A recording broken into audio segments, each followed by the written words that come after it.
Dr. Montemayor, I noticed he had at least 4 excellence. Hindi lang isa.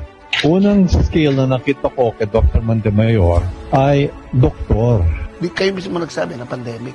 Joey Montemayor is the only doctor who can address it. We have to be holistic in our approach to COVID.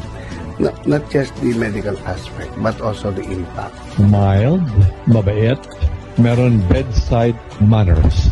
Abang nagsasalita siya, lumalabas yung pangalawang skill, patriotism at pagmahal sa bansa.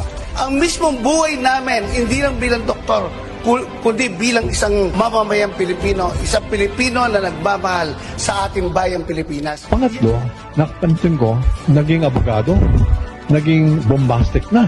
Medyo matigas na yung salita niya, no? Medyo matapang na, no? Parang nasa korte, nagdedebate. Bilang isang abogado, nasasaktan ako pag ini